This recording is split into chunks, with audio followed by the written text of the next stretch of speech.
Ladies and gentlemen, we are live, as this is the main event you've all been waiting for. Brought to you by Exonius, the cybersecurity asset management company.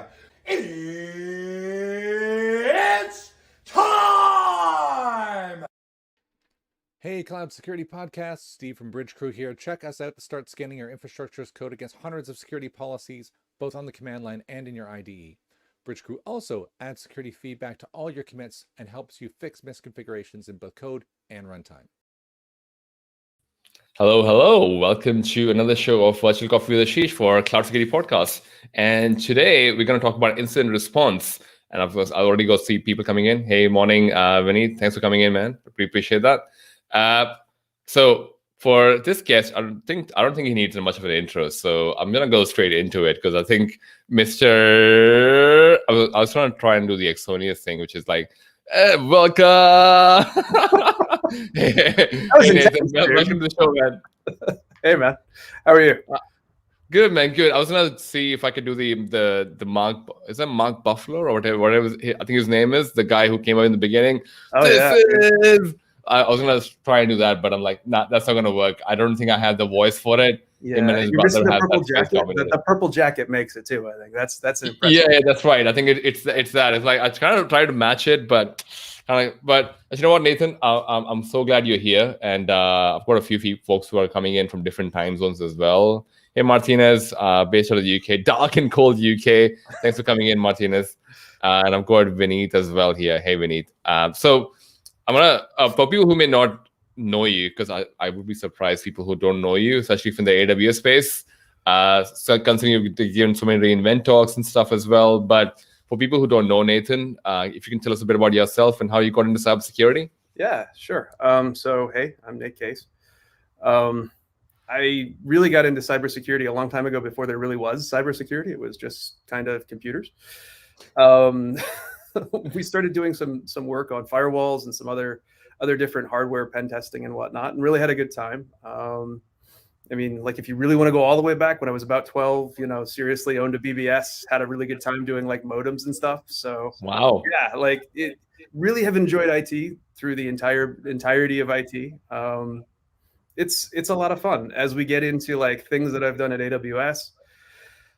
I started out and it was kind of one of those things where it was really, I don't know, I really wanted to help and I really wanted to contribute. And so I started kicking into some of the DoD work and some of the incident response work.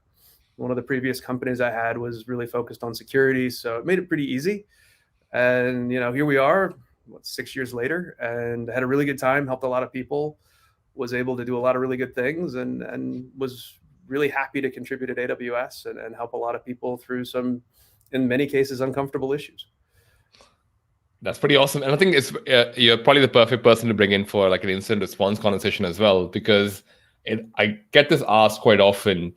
And for people who may be quite experienced in this space, because this is not the first time we're doing threat detection, right? It's been a thing for years, but Yeah. somehow in cloud, people feel it's like this magic box or something. Yeah. So I would love for you to kind of like share your thought on what do you think is maybe let's start with threat detection, like threat detection in cloud. Yeah. How is that? What does that mean for you, and how is that different from what people currently do in on-premise? Well, so that's a really interesting multi-pronged question that I'm going to kind of dance around a little bit. So I would tell you that I don't think, and having helped to run, having helped to work in data centers and whatnot, I don't think we did a particularly good job initially in data centers, honestly. Right. So when we get to the cloud, where it's a lot more fast and furious and things are happening at a different pace, we don't do a good job there either. So as we get into how do you do detections, how do you figure out what's going on, I would tell you that governance is key. As much as nobody likes to hear that stuff, sitting down and evaluating, well, how are we going to build this thing? What do you mean, how are we going to build it? I mean, how are we going to put the switches together if we're building a data center? How are we going to put the app together if we're building an app? Where are we going to put the ability to detect a change to this application? Are we talking about supply chain? Are we talking about the application itself? If somebody's doing something untoward? If we're talking about a data center who propped open a door, you'd be surprised at how often, like, it's something stupid where, you know, I had a conversation with a guy, I don't know, about 3 years ago now. And, you know, dude, why are you propping the door open with your coffee? It's hot in here. Yep. Okay. Like the manager totally missed the security cue of it's hot in here. So the human response is to prop the door open and create a security event. Yep. And so how do you detect that? Well, like, part of that is really setting up the governance policies around what does this thing need to do. Mm-hmm. The control room needs to be at a reasonable temperature so people don't open the door. Yeah, and it kind of it falls out from there then. So if you're in the cloud and you want to do threat detection, cool, no big deal. The good news is you've got a bunch of events in the cloud. You've got way more indicators in the cloud than you ever had on site. You probably don't have to worry about the physical as much, though I would tend to argue the physical is very important with the cyber. And as you get into the things that are happening in your application or in your cloud environment, you need to have set up all of the things that you're going to key off of. If your application does something particularly interesting around files or S3 commits or some such, probably you're not going to be able to detect off of some of that stuff. So you need to figure out where are the edges around, you know, things that we do need to commit off of. Let's say that, for instance, you know, we're putting S3 files, S3 objects in a bucket. Cool. But we should never really have anybody read a whole bunch of S3 objects out of that bucket all at once. Okay, cool. So like our first detection then is going to be, hey, when somebody does a bucket scan and tries to download all the objects, yeah, that's going to be a detection, and we're going to automatically shut that crap down now. So it's figuring that out, but like you can't do that at the other end, right? Like that's the pisser. Most people try to get to the end of this project and go, hey, let's tack on the security. Doesn't work. So to your point, then, because of the APIs and automation, it's a lot more easier in cloud. It's definitely easier. Well, it gives you the opportunity to make it easier. Do you actually take them up on the opportunity? That's up to you. Did you actually do the homework to get ready for the security so you could do threat detection? Because you can't do incident response if you don't know what you're responding to. Yep. So you've got to have thought out, okay, if I get myself an incident response, like I've got to respond to an incident. And I know everybody thinks about, like, let's talk about nation state and all of that, but seriously, let's just deal with the intern for right now. Your intern comes in and he or she decides that they're going to delete your VPC. That's helpful because they're saving you money. So as you look at all of this, well, what things did you put in place to actually respond to that incident? Yeah. You have backup running or not? Okay, cool. So that's DR, put that over there. But like when we're responding to the incident, how do we know that she intern logged in and did something? Yep. I don't know that we do. If you haven't planned for it, your detection isn't going to allow you to respond. So as we look at like the S3 example where we've got somebody, you know, looking at all the bucket items. Yep. If Sally, the intern, goes ahead and clicks on a bucket and like lists all the objects, that should tell somebody in security or in operations that Sally clicked on something and it listed all the bucket objects. Yep. Is that okay in production? Probably not. Oh, actually, maybe in that case, then, so if it's more achievable, I mean, probably achievable is the wrong word for it, but it may be easier. So where does one start? Because I normally get this question quite a bit, where a lot of people want to start doing it. They all come in, they listen to an episode of Cloud Security Podcast and go getting hyped up and going, yeah, that's good threat detection. But I actually have, and funny enough, I've never covered this in terms of how does one start building a program for this? Right. Because I don't think it's like just, to your point, an example that you would just go one or two examples, which people might hear in a reInvent talk, or they might hear someone else talk about it, like, oh, I've got 5 scenarios. That's it. Yay, we're done. Yeah, that's it. So like the foundational statement there is definitely security is a journey. It's not a destination. So there's no end to that scenario. It's a constant walk. Yep. Secondly, it's setting up a couple of different programs. So Resilience, the company that I work for right now, is biomanufacturing.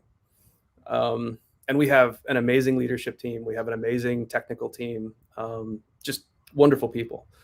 It really starts for me. It starts with a lady that I worked with a couple of times ago at McKesson, Jamie Dickin, who deals with our governance. And she starts helping us write governance policies that allow us as security operations to review the things that are happening, both in software and in our 3P vendors and a couple other places in the system, so that I can go ahead and say, oh, all right, so these are the places then that I'm going to have the ability to inject security.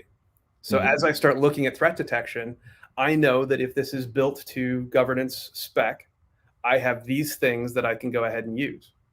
And so as we begin to roll through that, maybe let's take passwords, for instance, right? That's always an easy one.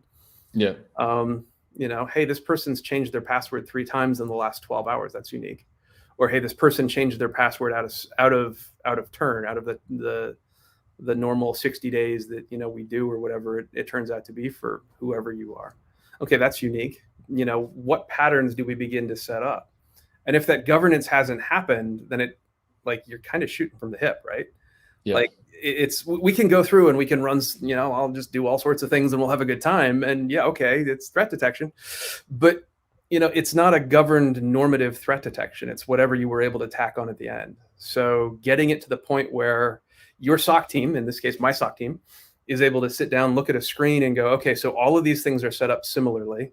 They all have this similar governance. They all have the similar policies that they're following. They all have a similar normative application development cycle. Our pipelines are building out this way. We're not letting people into production. We're doing the things that we're supposed to do. Testing is running this way.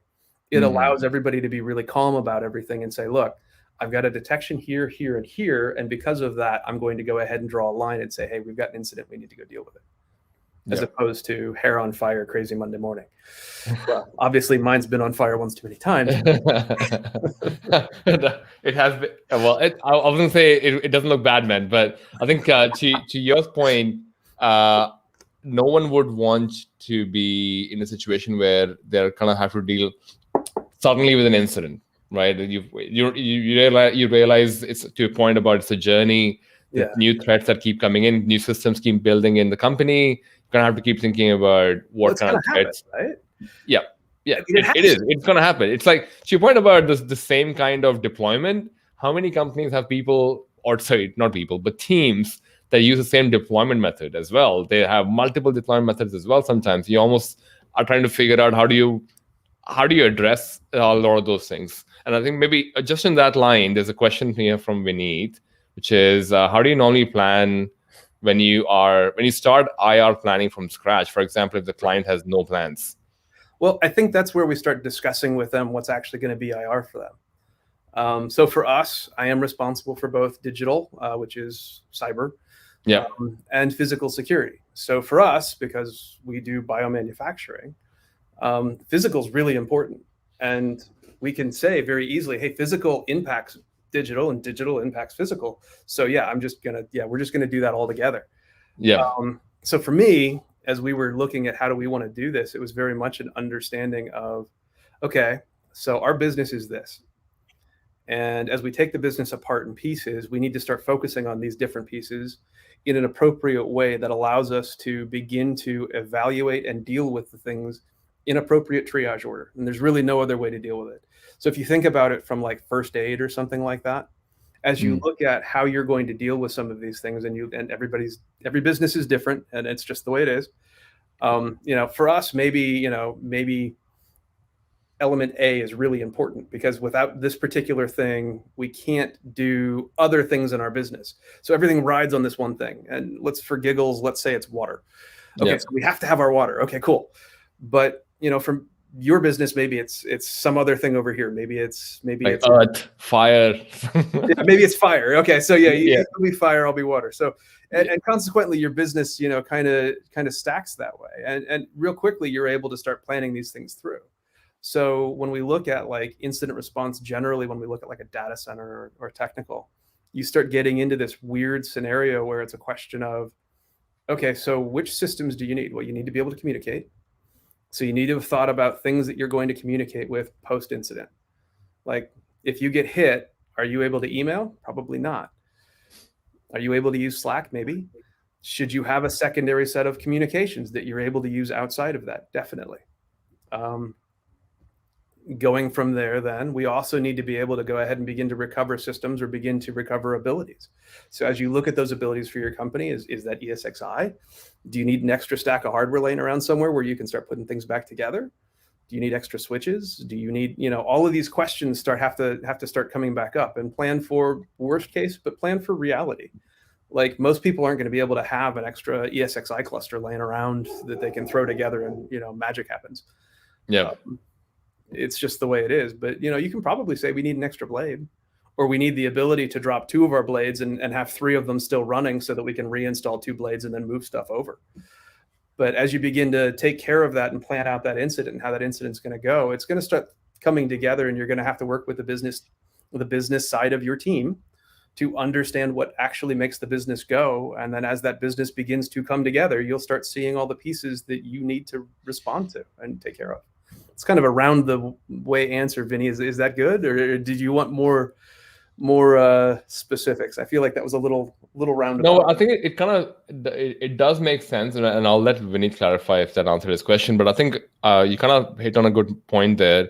A good starting point is always to know what's most important for your company or business, and because if that goes down, it doesn't matter. No advanced information security thing that matters at that point.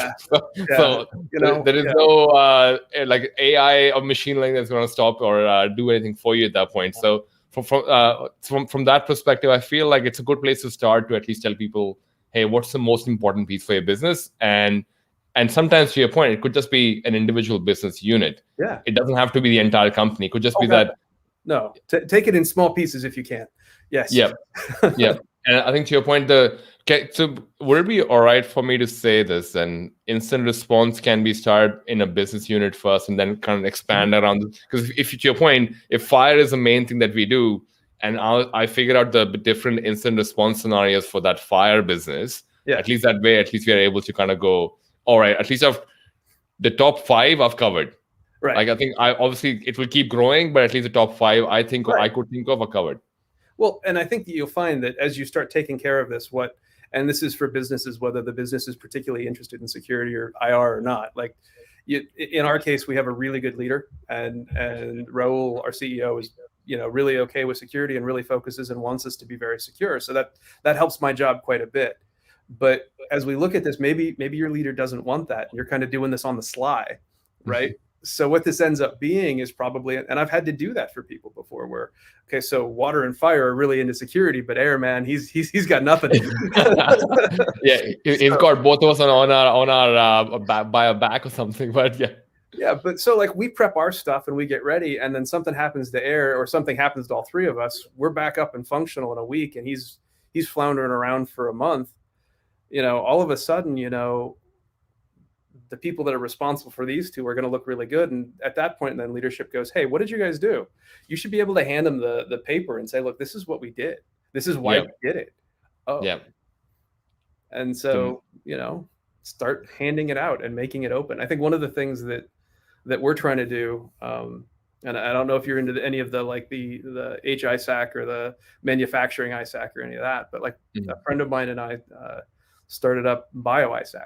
And that's for biomanufacturing. So this concept of playbooks and runbooks, there's a whole group of people that you should be working with that are your friends, whether they're your competitors or not, that will help you do this type of thing. And they should be able to show you and say, this is our runbook. This is what we do. And you should be able to have that conversation with people and say, look, we need to figure out how to do this together, because if we don't figure out how to do it together, none of us are going to do it. Actually, that's a good point as well. Focus. A lot of people may not even know what a runbook is. Can you tell us a bit about, so what's a runbook and what's its role in the incident response? Because we just, people like you and I are assuming that everyone knows everything. So we should probably call that out as well. What's a runbook, Nate? All right. So the way I define it, and this is me, this is not the industry as a whole. I define a playbook as the thing you hand the executives or the things that you hand the business owners. And that playbook is, this is what's going to happen. And these playbooks should be tabletopped once a quarter, twice a year, as many times as you can, so that everybody feels comfortable with how that playbook runs, right? So if you and I are in a company, I literally sit down with you as my CEO once a quarter and I go, okay, so we're going to do this thing now, right? And you say, yep. And I'm going to look at you and say, okay, sir, so our S3 bucket has been owned. What are you going to do now? And then you would give me the appropriate response, and we'd play it out. And it helps everybody feel comfortable about the things that are going to happen. And it means that on that Monday morning when your hair's on fire, because it's going to happen, whether that be your intern or somebody else, you can have that conversation and feel comfortable about it. And everybody just takes a deep breath and slows down, because that's really what it needs to be. Now, when you get into the Runbook, which is the kind of bit below that, now we're going to get into, hey, my S3 bucket was owned, or hey, my thing was owned and we've got to go deal with it. Okay, now we've got specific technical things that we're going to have to go through and do. And maybe that's, okay, so we need to make sure, in my case, maybe if I'm the technical guy and you're the business guy, maybe that's me going through and looking at all of these things and going, all right, I need to I need to go look at the identity people, and I need to make sure that everybody rolls their passwords. And then I need to go look at this thing over here. And we start doing it blow by blow by blow. And I should have a piece of paper that I am writing on. And I say paper because you can't trust that the systems that you're using will be functional at that time. We reset everybody's password at 12:02, and everybody's password was, and then we did this, and then we did this, and then we did this. And part of incident response, honestly, the majority of incident response, the 90% of incident response, the portion of the iceberg that nobody gets to talk about is that what happened beforehand, right? Like if you sat down and built those playbooks and those runbooks with your business owners and your technical owners and the product owners, and you all agreed on it, then dude, Monday morning is going to be just a breeze. You're going to go, okay, whatever. I as your technical security lead, I'm going to hit a button, and your Carbon Black's going to magically shut down your endpoint. And Jim, the guy that got the virus or the malware, he's going to call in and go, hey, my stuff's broken. What's going on? And you're okay. Give your laptop to so and so, and they'll get you a new laptop. No big deal. Yep. I think you raised an interesting thing as well, because and this kind of ties in really well with what we were talking about earlier, where security is a journey. Even that tabletop exercise as well, as you kind of do it, you almost always assume that, I've got most of the scenarios covered, but then you come across this odd scenario, and you're almost like, what the hell was that? Like how did this happen? And fortunately or unfortunately, as technologies are evolving, that kind of needs to evolve with it as well, right? Well, that's the thing. You look at the SolarWinds and the Exchange issues, right? Yeah. You're like, I'm sorry, but SolarWinds, come on. I never you look at that and you go, wow, that's a security risk, sort of, isn't it? Yeah, we got to think about that.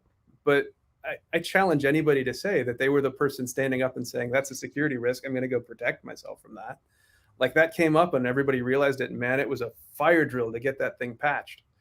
But at the same time, all things considered, that's a pretty basic supply chain attack. So we've got a guy on our team that does 3P for us, third party discussions and whatnot. And one of the things he asks is, are you doing those 3P? Are you doing those static software reviews? Are you looking at your static code to evaluate, do I have silly passwords in my code? And the guy that does it for us is freaking amazing. He runs the team like it's clockwork, man. But that's really what it needs to be, so that as you get to the point where you say, okay, what are we doing for threat detection? Part of that threat detection happens in that 3P org, man, where we're looking at the actual supply chain for my company as a whole. Did the people I rely on, SolarWinds or whoever, man, did they do their work too? And if the answer is no, okay, well, that's awkward. Maybe we should get a new provider. But it's kind of one of those things where we got to figure that out together, and maybe we ought to just push our providers to do it. Yeah, and I think, dude, there's so much to unpack here. I feel like I just keep going, but I'm like, just mindful of everyone's time here as well. But so this is really interesting, right? Because you've touched on something really interesting over there. Because we've been talking about this is how you would start incident response. This is how you would start threat detection. We kind of spoke about Runbook, Playbook as well. I'm pumped. I've heard Nate. I'm like going, fuck, I'm gonna do this. This is gonna be it. Now, I feel like people love to kind of have like a benchmark for, hey, what does like a great state look like? This is like AI running my company, or what's the maturity level that you see people go to at say like with threat detection or incident response?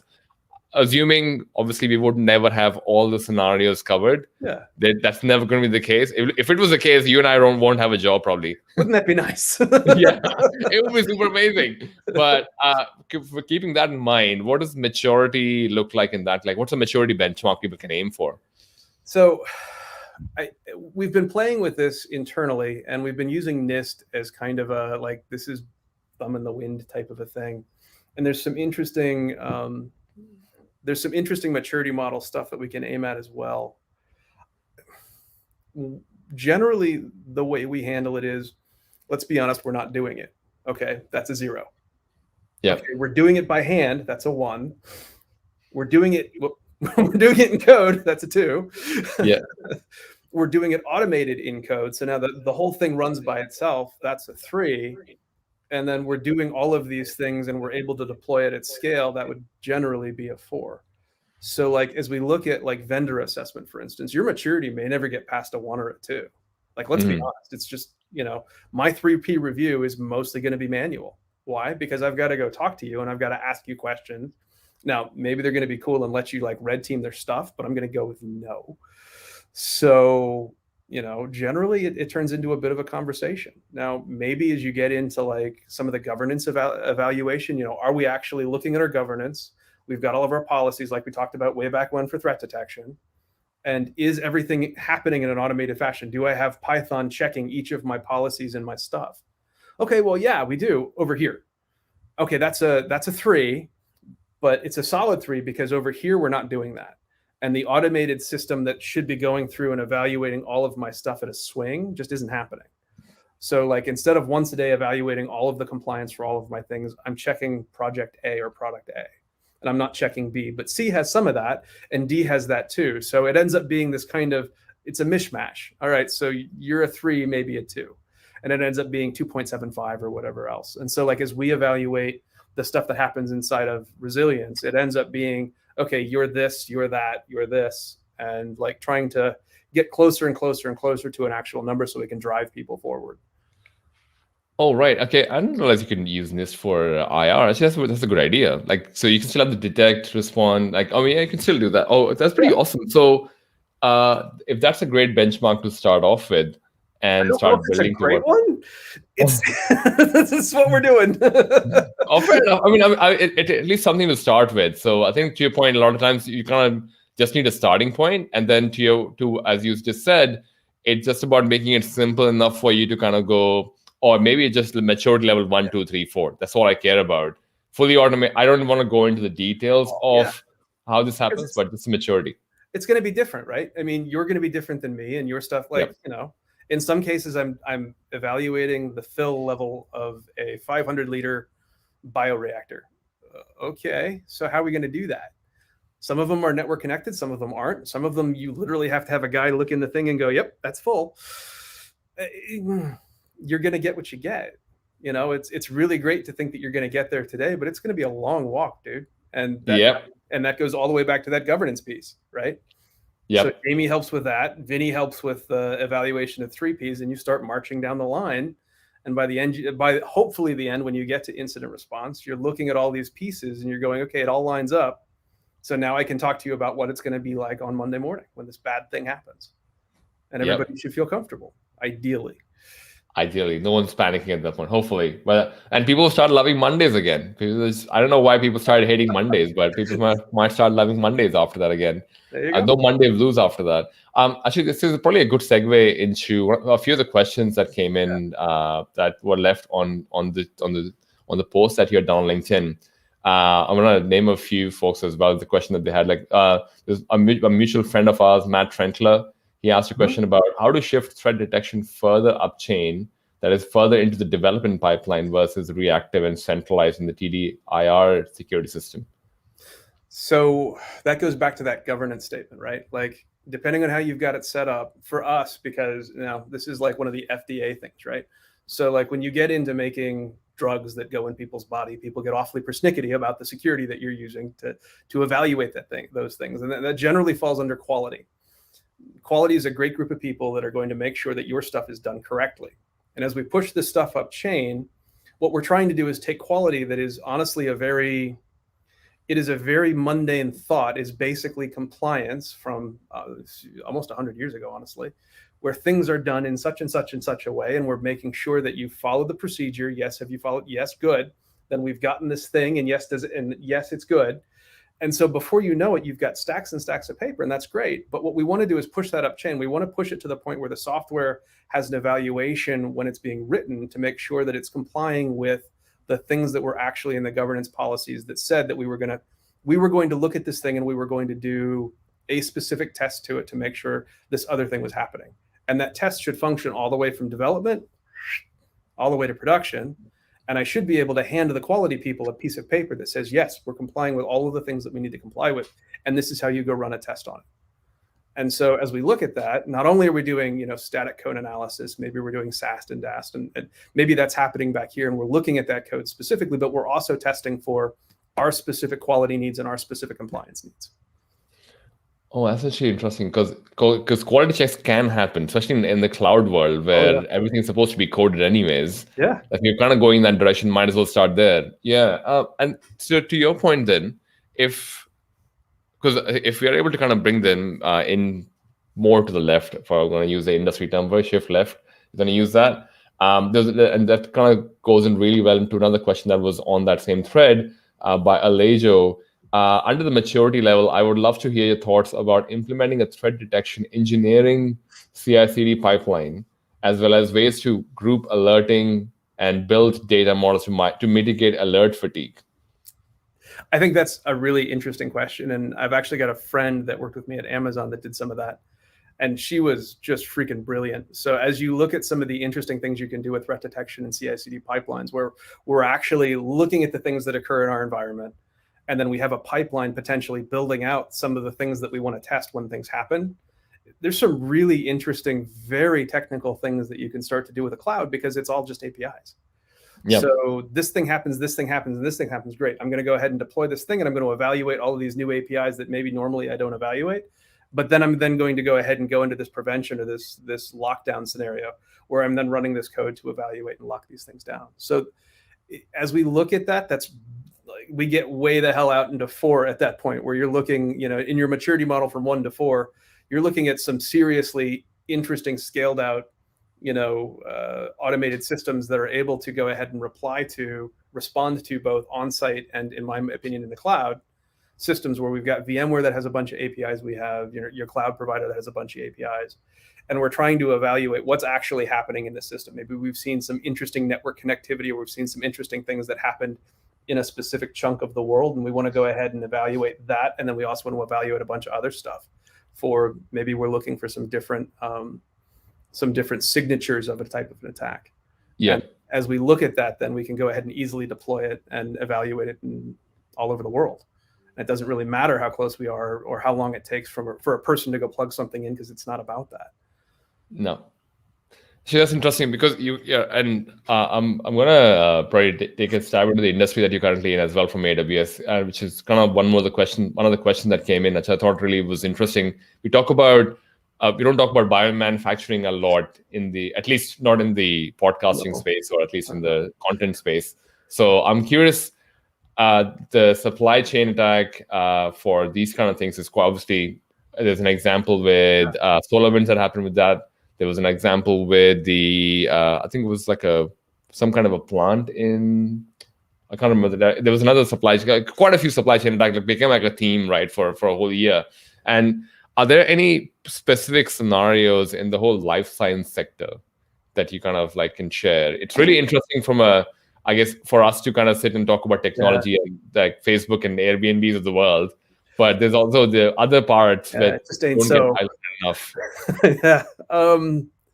So if you go back, and a friend of mine and I did a DEF CON talk, and Charles has been doing specifically the biomanufacturing security awareness for a long time, a lot longer than I have. Right. The same Charles, Charles Frazier. Yeah. Oh, Charles right. Okay, Frazier. cool. Yeah. The guy that actually made the comment, which is probably why that's he made the comment. So he totally wrote me in. I'm like, oh, that's an interesting one. Yeah. Well, and to be fair, it really is. I mean, he's got a really good point. A lot of the manufacturers just don't focus on security. So there's a specific lab piece of equipment, and I will graciously not give you which one, where I talked to the manufacturer and said, look, we need an API for this. We need to be able to evaluate the ins and outs of your specific device. And the guy literally looked at me and said, well, I'm sorry, but APIs and security just aren't in our milieu. And I just kind of sat there and stared at him for a second. And I got to be honest, like I was waiting for Monty Python music to start going on, and like, what? I never thought I'd hear that word outside of Monty Python, but all right. Yeah. So as we look at stuff like that, I mean, the industry as a whole just really hasn't been focused on that. And so like one of the things that Resilience is focused on right now is taking that industry and both scaling it up and turning it into a more cloud-esque sort of a scenario where we have the ability to inject security into all portions of the biomanufacturing space. And so we're looking at how to, I mean, we go back to some of the things that we just talked about, supply chain. I'm more than happy to go consult with a lot of these vendors and say, look, this is what you need to do, and I'll happily help you with it. We actually found a really cool set of security tools that were both security and biomanufacturing. And we literally went to them and said, look, we want to buy your stuff. We can't, like, you're not doing these things, but I really need you to. Well, we can't afford it. I'll pay for it. I'll show you how to use it. Will you use it with us? And that's kind of, so what Charles and I got together, and we and like the leadership, when we all got together, we put together BioISAC, and that's why we did that. So we could go ahead to vendors and say, look, this is what we need you to do. This is a way for you to do this. We've got this open community that helps you figure out how to get your stuff more secure, so that as we look at biomanufacturing as a whole, we can make it a more secure industry, as opposed to security and frankly, IT being a secondary thought for most of the industry, because to be fair, it's been run on paper for 100 years.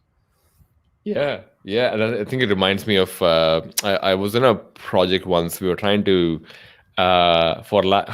it's funny. I don't think, well, the specifics was more around, we were trying to implement 2FA in a hospital.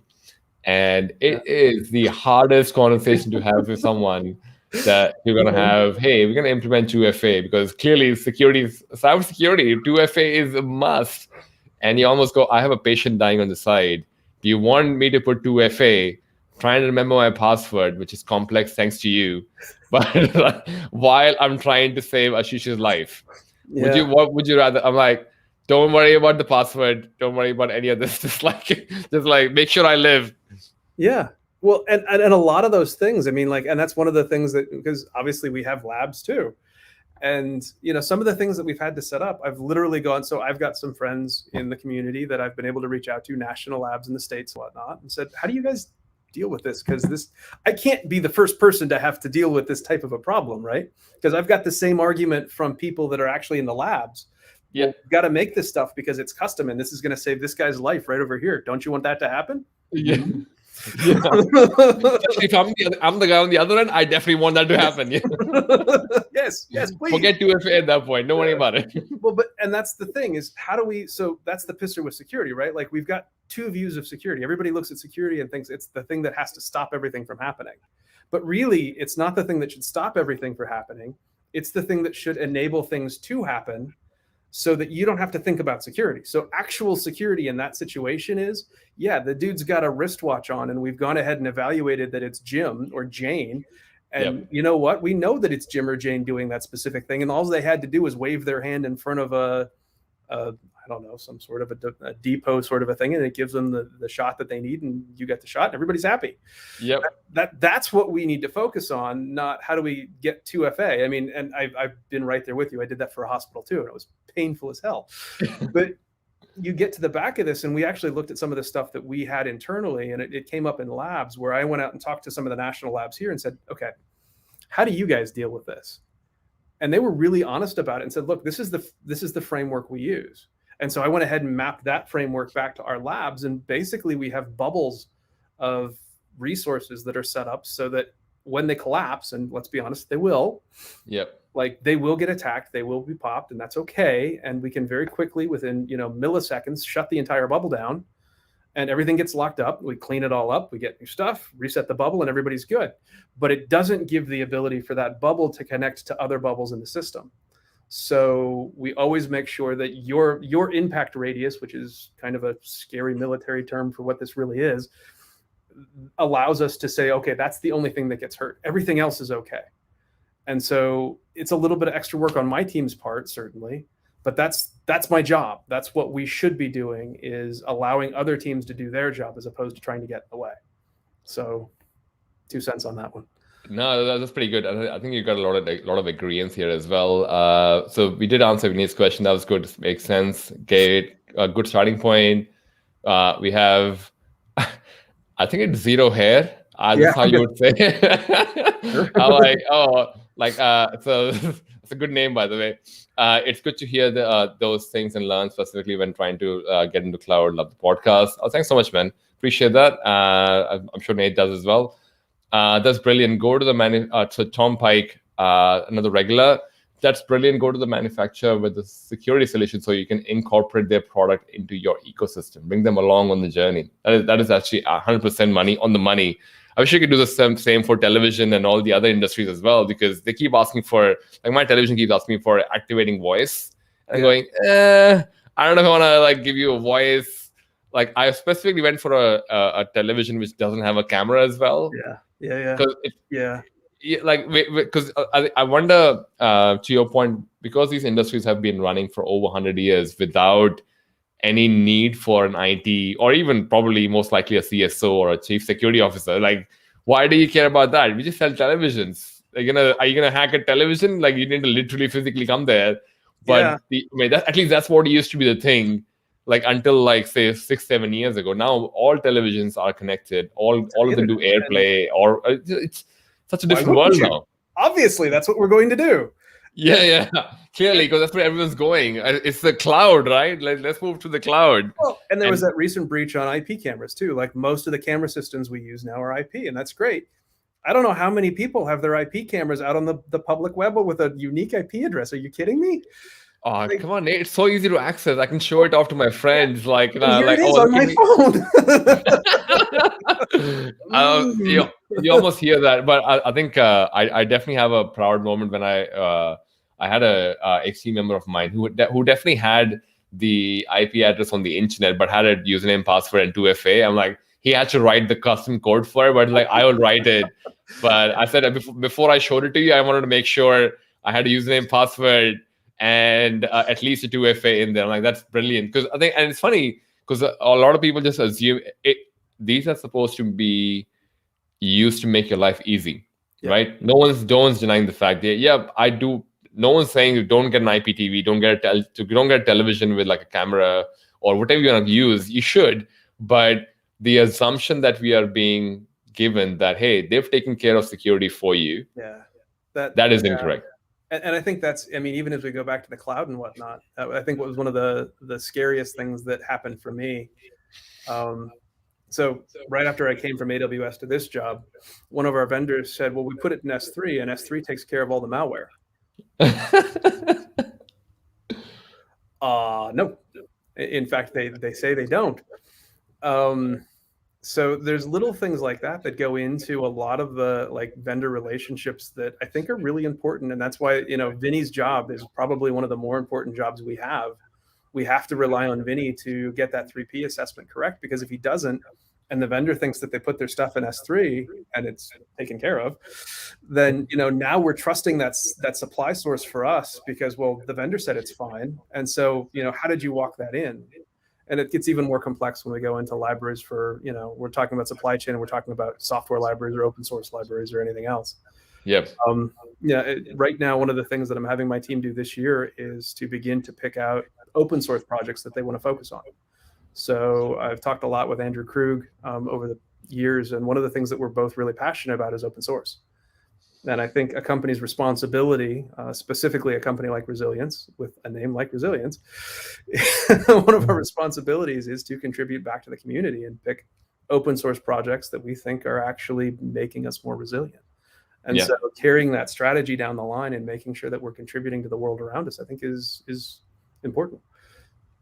I think so as well. And I think especially if you have been able to figure out a way that works, why not share it? Like I know we were talking about this offline as well, but it'll be an amazing world if you can live in everyone's like kumbaya every day. But unfortunately, not.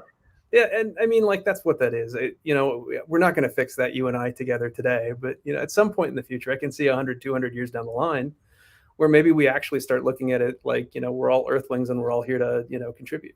And it's cool. Maybe not. And companies can still keep making money. There's nothing wrong with making money. No one's saying they can't. You can still profit. You can still provide value to people, give them what they want, solve their problems, give a heart surgery without like the pacemaker being hacked. Like, all that. And that's the thing. Let's stop competing on security. Let's start competing on actual things. Like, what's your actual product? Let's compete on that. And let's do security together. Let's focus on getting security as one team, and then from there moving forward. 100%. I think it's actually maybe this is probably a good segue into one of the questions that I get asked quite often, right? What does incident response or threat detection look at scale? Because people are obviously they've been sold the idea that, if you go to cloud, it's easy. Yep, we can see it's easy, but there's obviously a few steps you kind of have to figure out and do yourself because, hey, shared responsibility. But what I've always find that a lot of people, because initially there was a thing that, I only had one AWS account. I only had one or two because for some reason people didn't want to go for multiple. Now we're at that stage where people have hundreds of AWS accounts.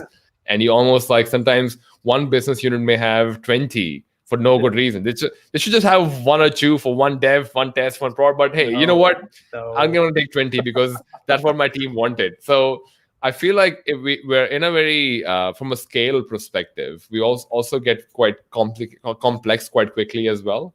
But has there been an example that you can share where you felt that incident response or threat detection at scale was done well? Maybe, and I think this is more for people to think about, hey, what would this look like at scale? Obviously, this is not AI or machine learning, but what can this look like? So I'll tell you what, I'll give you two examples, one of which totally failed and was bad, and one of which totally worked and was good.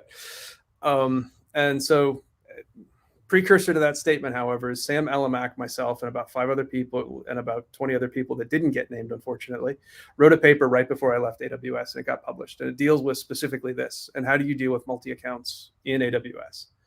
The original paragraph that we wrote for that paper specifically called out the fact that it didn't have to do with AWS alone, but rather dealt with the cloud in general and how you should look at cloud resources. That got cut.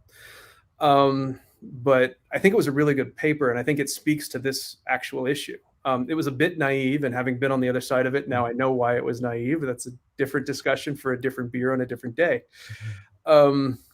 However, to the actual question, an incident where it went really well was a customer that I had for a long time, and we had discussed their specific efforts that they were going to go through as a FinServ, financial services customer, and how that was going to look for them in the event of an incident. And it was really about segmentation because they didn't have a lot of technology in their opinion, or in my opinion. They were just getting into the cloud and getting into technology and understanding how that needed to work for them. And so they set it up so that each of the accounts could be easily kind of chunked off and then shut down. And it was very, very, it was brutal. I mean, it was as crude and brutal as you could possibly make it, and it worked wonderfly. So in the case of the event, one of the developers on the team obviously left their AWS credentials in code. They put it up in GitHub, and magic happened. And 5 minutes later, the entire account is popped, and it was shut off in about 15 minutes. Was that great? I would tell you, for a very non-technical, crude scenario, I was pretty proud of the way that worked out. Actually, that was as good as it gets, right? Yep. There's another side of this scenario where we have a much larger company that decided that they weren't going to listen to AWS, and they wanted to do it all on their own, and they didn't want a TAM, and they didn't want, okay, whatever. And they decided that they would do security on their own. And they had one account, and they had dev, test, and prod all in one account. And obviously, when that type of an account gets popped, bad things happen, because now all of a sudden, all of your stuff is in one place. You don't know, is my prod impacted? I don't know. I've got customers in prod right now. So are they getting viruses from me? All of these questions begin to bubble up, and it was really, really awkward. And could they do incident response at scale? Yeah. We could run all sorts of incident response and commands on that one AWS account really, really easily. And so could the attacker. Yep. And so as we look at something like that, I would generally push people to the left as opposed to the right on that one, so that we look at, well, my left over here, I guess. So we would actually have some level of automation, even if it's crude and simple, to shut things down and begin to segment things out, as opposed to have a single chunk of stuff that just everything's bunched into. It's very much like an old school data center where it's all layer 2 connected. Everybody's in a switch that pretty much acts like a hub. And, it's all connected together, and the password's the same for all the servers. And, it was a bad idea then, and it's a bad idea now. It doesn't matter the fact that it was in a data center or the cloud. It's just a bad idea. Segmentation is key. Segmentation it is. I think that maybe that's a good, I'm just making sure I have answered all the questions I have. That's a good segue into the last section that we have, which is a fun section. I had a lot more questions, but I'm just mindful of everyone's time here as well. Everyone's like sitting at odd hours. But I definitely feel I can have a lot more conversations about this with you for hours, man. So maybe, as you said, for another beer when I bring you back again. But I've got fun questions. 3 fun questions, and they're not just so for people to get to know you. It's funny. One of the questions that was asked from that comment thread was one of was listed. It's something that I ask people. So I'll start with the first one. So what do you spend most time on when you're not working on cloud or technology? So I actually really, really like to do woodworking. I actually made the desk that we're talking to me on now. Oh, wow.